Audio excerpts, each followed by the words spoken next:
Thank you very much, Leanne. Thank you very much, SK. Yes, so the news coming through yesterday that the Comrades Marathon 2020 has now been cancelled, and what the Comrades Marathon Association are in fact going to be doing for the local and foreign runners who have entered for 2020. But what is happening with the road running calendar is the big question following the Comrades Marathon. So earlier on this week, I spoke to the race director of the Sanlam Cape Town Marathon, because that marathon is set to take place on the 18th of October. It is the country's premier standard marathon, having achieved gold label status for the last 4 years by World Athletics. They're not sure whether the race will actually take place on its scheduled date, and if it does, how many internationals will in fact be allowed to travel into South Africa.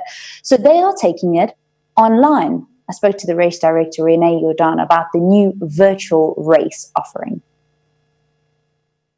Like you said, it's very uncertain times, and at this stage we don't know if the race will go ahead in its original format on the 18th of October. And when social distancing and lockdown and all of those things started coming into play, we started looking at an alternative to the actual road race, because 85, we have international runners from 85 countries, and that makes up almost 10% of our field. And then another 36% of our field are from outside of the Western Cape. So we knew with a restriction on travel, and we don't know what it's going to be like in October, but with a restriction on travel, that would have a major impact on the event if it had to go ahead, and people wouldn't be able to travel outside of, or into the Western Cape. So that's when we started looking at alternatives, and virtual race was, for us, quite an obvious choice. It's become quite popular in the States and have been around for a number of years there. But we wanted to take it to another level where people actually run the race on the 18th of October virtually, meaning that they can run it anywhere in the world, be it New York, Pretoria, Knysna, doesn't matter where you are. And how it will work is that once you've entered, you will download the Sanlam Cape Town Marathon virtual race app, and that will basically superimpose the Cape Town Marathon route onto the app, and you will start the race on the 18th of October like you would have in Cape Town. We will have the start ceremony, the singing of the national anthem on video clips that you will be able to view on your phone on the app with audio prompts and so forth.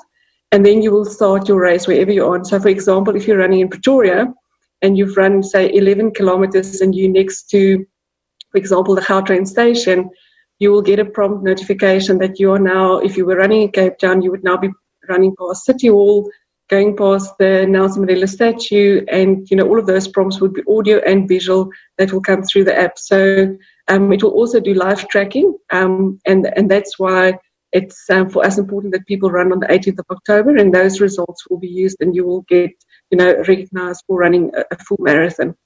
Okay, so we've got elites that may not be able to come to the country. Is this open to them? Can they actually race with this in this virtual world?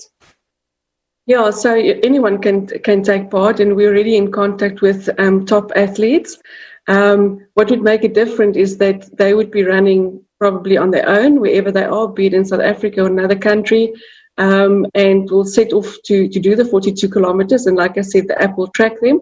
And then there will be a live leaderboard. The only difference is that the virtual race will start 6:30 local time, which means obviously in South Africa 6:30, but in Australia they would obviously be ahead of us, and they will start their 6:30 local time. So it could be that on the leaderboard it shows that somebody from Australia is leading the race, but as the other countries are catching up, throughout the day, that could change. So we at this stage we don't have prize money for the virtual race.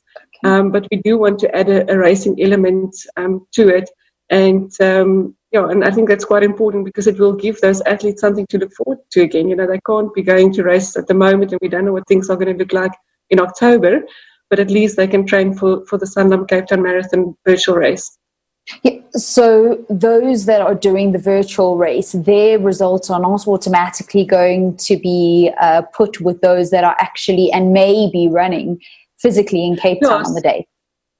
Yeah, so it will be two separate races, and if we go ahead with the race in the streets of Cape Town, that would most likely also have a very competitive, a competitive race in itself.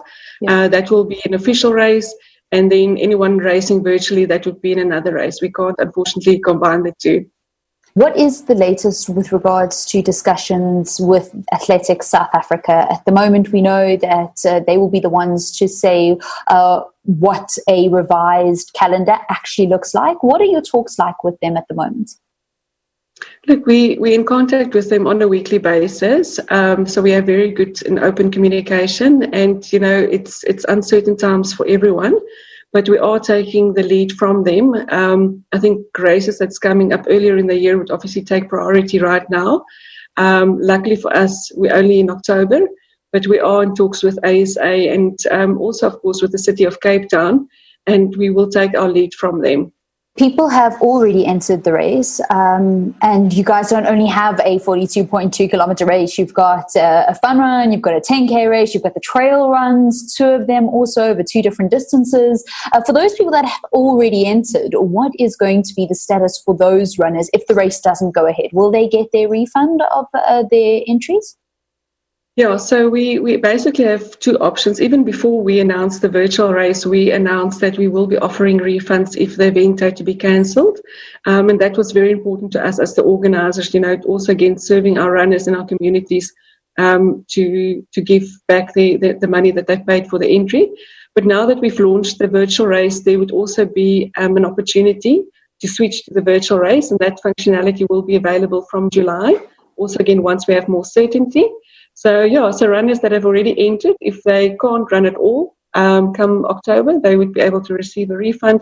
And those that want to switch to the marathon can then, or any of the shorter distances for that matter, can do so on our entry system come July.